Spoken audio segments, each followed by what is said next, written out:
Hello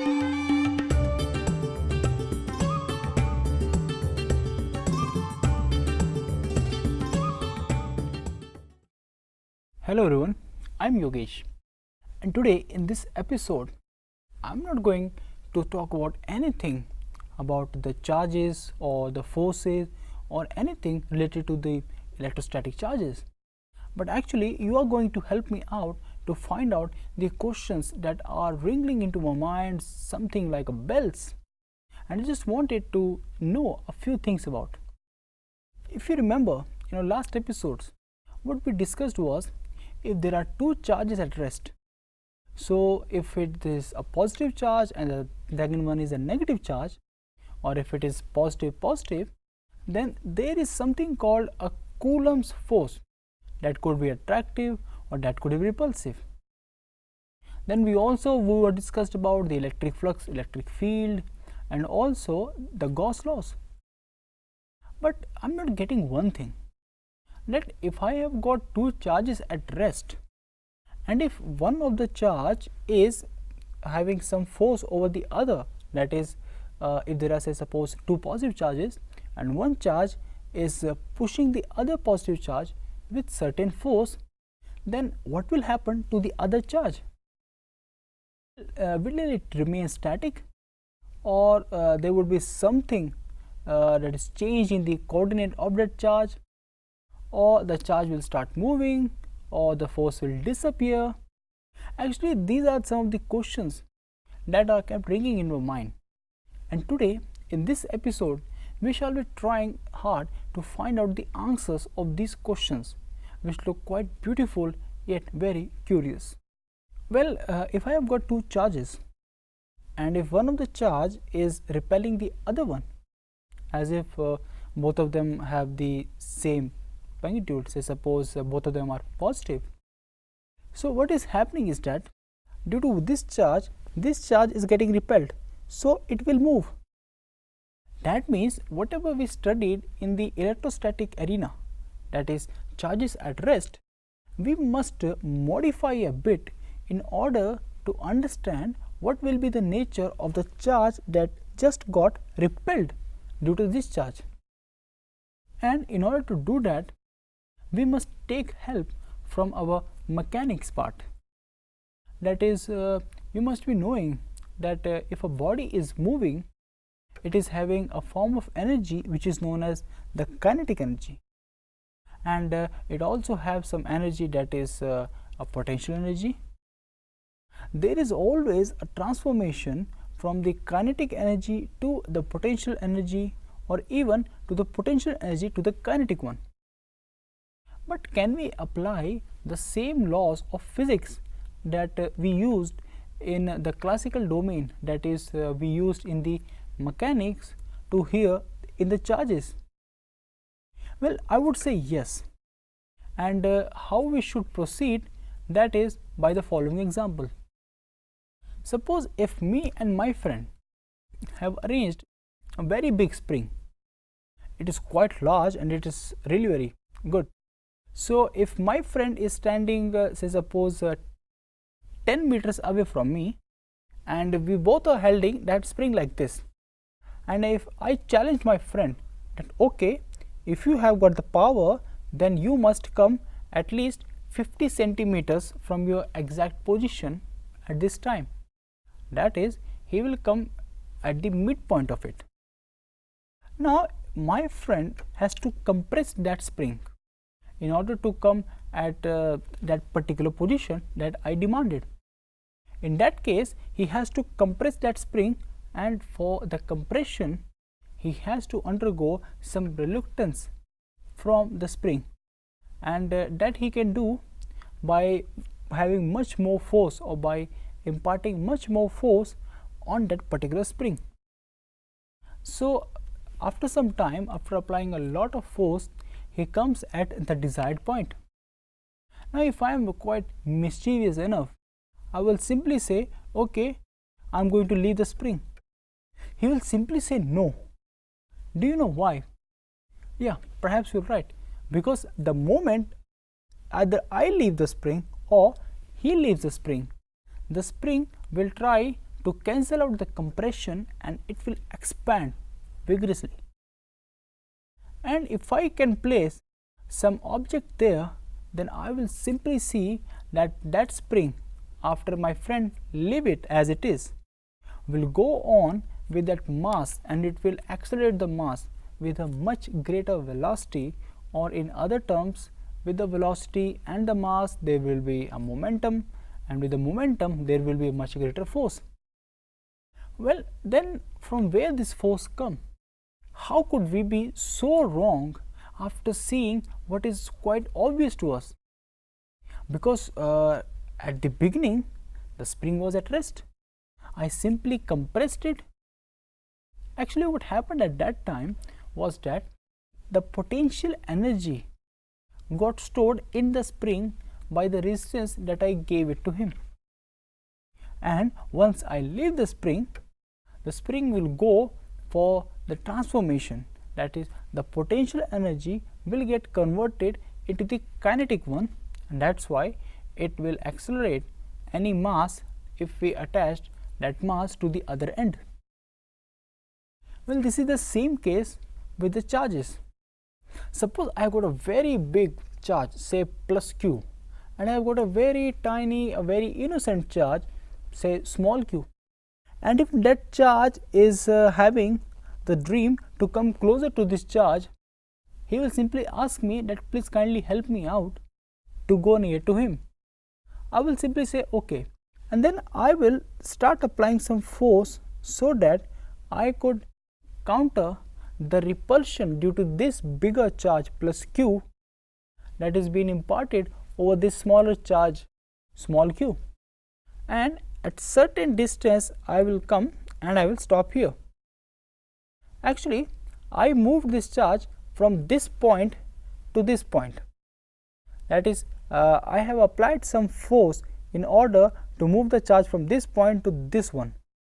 And in that process, when the charge is at the desired point, all my force that I applied got stored there in the charge in the form of a potential energy, and this is known as the electrostatic potential energy that is stored in a charge. So now what we have seen is that if I bring a positive charge, it is a smaller positive charge, in the vicinity of a bigger charge, I have to apply certain force, and in that case what will happen is that some of the force, actually all the force that I am applying, will be simply stored as the potential energy at that point. So electrostatic potential energy is the energy that is stored when I bring a positive charge into the vicinity of other positive charge by countering the repulsive force. But see, sometimes in order to have a good measurement, I will say, oh no, I don't have this, I want a quite easy measurement. That's why whenever you have a scale, you will always see that the scale will start from 0, and then if you want to make a line or if you want to do a measurement, you will simply start from that particular 0.